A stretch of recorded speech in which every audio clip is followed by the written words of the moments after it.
ഇനി പാട്ടുവഴി. ഈ മഴക്കാലത്ത് പ്രേക്ഷകർക്കൊരു മഴ നനയുന്ന അനുഭവത്തോട് ആസ്വദിക്കാൻ കഴിയുന്ന ഒരു പാട്ട് കാണിച്ചു തരാം. ജൂണിലെ നിലാമഴയിൽ.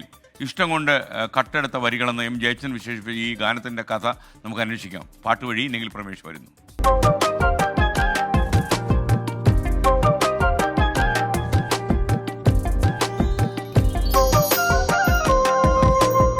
ഇങ്ങനത്തെ ഒരു മഴയൊക്കെ കാണുമ്പോൾ മലയാളികൾക്ക് പെട്ടെന്ന് ഓർമ്മ വരുന്ന, റിലേറ്റ് ചെയ്യാൻ പറ്റുന്ന ഒരു പാട്ട്.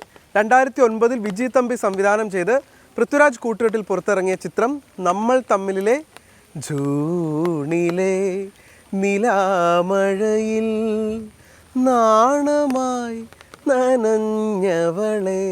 ഈ പാട്ടിൻ്റെ പിറവിക്ക് പിന്നിൽ കൗതുകകരമായിട്ടുള്ളൊരു കഥയുണ്ട്. നമുക്ക് ആ കഥ കേൾക്കാം. ട്രിവാൻഡ്രം ക്ലബ്ബിൽ വെച്ച് ഗിരീഷ് പുത്തഞ്ചേരി പട്ടാളം എന്ന ലാൽ ജോസ് സിനിമയ്ക്ക് വേണ്ടിയിട്ടുള്ള പാട്ടുകൾ എഴുതിക്കൊണ്ടിരിക്കുകയാണ്.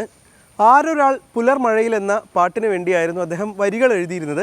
പക്ഷെ അദ്ദേഹം എഴുതി വെച്ചിരുന്ന വരികൾ ജൂണിലെ നിലാമഴയിൽ എന്നുള്ളതായിരുന്നു. അതായത് വിദ്യാസാഗർ നൽകിയ ഈണം തരര തരരര തരര തരരര, അതിന് വേണ്ടിയിട്ടുള്ള വരികളാണ് ഗിരീഷ് പുത്തഞ്ചേരി എഴുതുന്നത്. ആ വരികളപ്പോൾ ഇങ്ങനെയായിരിക്കും ഒരു പക്ഷെ അദ്ദേഹം എഴുതിയിട്ടുണ്ടാവുക. ജൂണിലെ നിലാമഴയിൽ നാണമായി നനഞ്ഞവളെ.